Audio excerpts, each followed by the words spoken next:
اور کہا کہ جا کے اما جان سے پوچھ کے آؤ کہ اگر اما جان کی اجازت ہو اور اگر میرا انتقال ہو جائے تو میں نانا رسول پاک کی بازوں میں اپنی تدفین چاہتا ہوں۔ اس پر امام حسین علیہ السلام اما جان بی بی عائشہ صدیقہ رضی اللہ عنہا کی بارگاہ میں حاضر ہوئے، جا کر عرض کیا اما جان بھائی امام حسن کی یہ خواہش ہے کہ آپ سے اجازت لیں کہ اگر ان کی کوئی ایسے شہادت ہو جاتی ہے تو آپ کی اجازت سے وہ حضور پاک کے پہلوں میں اپنی تدفین چاہتے ہیں۔ تو اما جان نے ارشاد فرمایا کہ یقیناً اجازت ہے، میں نے وہ جگہ اپنے لیے رکھی تھی۔ بی بی عائشہ صدیقہ رضی اللہ عنہا فرماتی ہے کہ میری خواہش تھی کہ میں اپنے حضور پاک کے پاس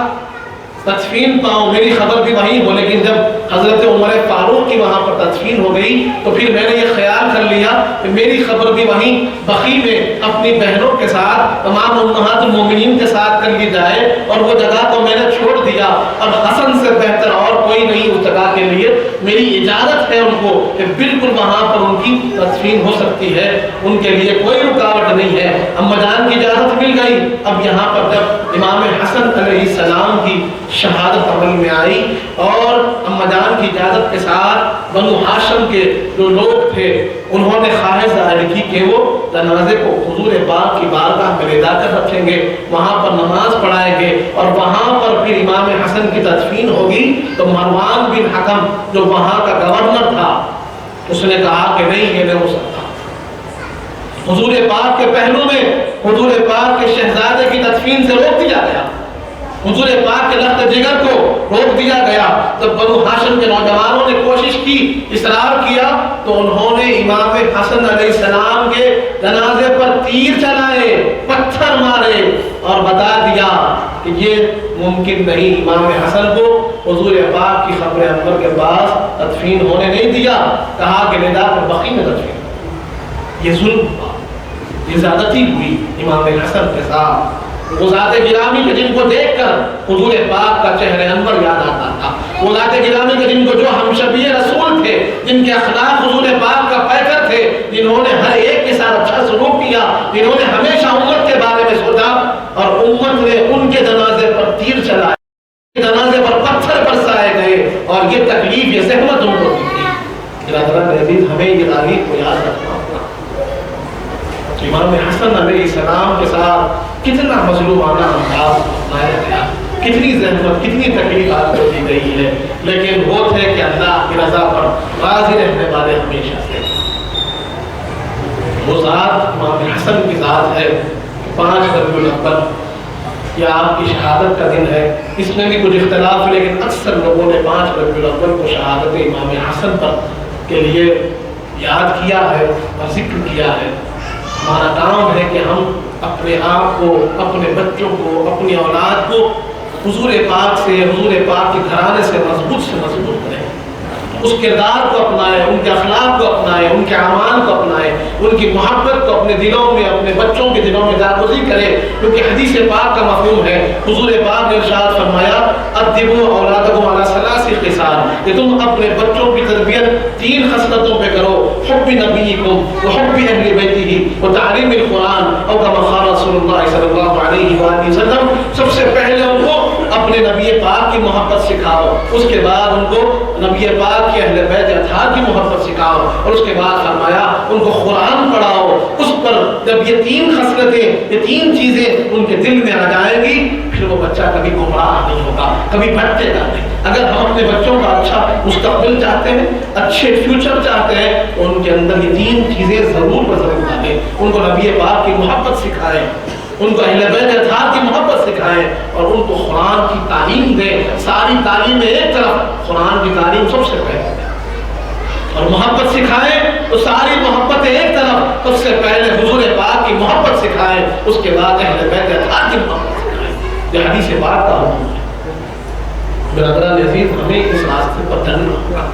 اپنے بچوں کی تربیت اس انداز میں کرنی ہوگی، ان کو بتانا ہوگا امام حسن علیہ السلام کی شخصیت کیسی تھی، ان کے لیے رول ماڈل کوئی ہے تو امام حسن کی ذات ہے، امام حسین کی ذات ہے، مولا علی کی ذات ہے۔ اس رول ماڈل کو ان کی زندگی میں اپنانا ہوگا. آج ادھر ادھر کن کن کو دیکھتے ہیں؟ ارے ہیرو دیکھنا ہے، حقیقی ہیرو تو امام حسن ہے، جنہوں نے ساری زندگی حضور پاک کے تعلیمات پر، آپ کے بتائے ہوئے راستے پر گزاری، اور اس امت کے لیے اپنی جان پر اللہ کی راہ میں شہید کرنا ہے. یہ ہماری ذمہ داری بنتی ہے کہ آج کے دن ہم امام حسن کو یاد کریں اور آپ کے لیے اصحال ثواب کریں، فاتحہ دیں، جو کچھ ہم سے ہو سکتا ہے ضرور کو ضرور کریں. اللہ تعالیٰ سے دعائیں کریں جب تک زندہ رکھ، سلام پر رکھ اور ایمان پر دے. وقت رضا حضور پاک صلی اللہ علیہ وسلم کا دیدار نصیب فرما، مالک ملک اور صالح متقی و پرہیزگار بنا. ہمارے گناہوں کو معاف فرما، ہمارے گناہوں کو نیکیوں سے تبدیل کر دے. مالک ہمیں جو پریشان ہیں ان کی پریشانیوں کو دور فرما، ہمیں جو بیمار ہیں انہیں شفا کاملہ عطا فرما، ہمیں جو مخلوط ہیں ان کے خردوں کو عطا فرما. جو کچھ کہے ہیں،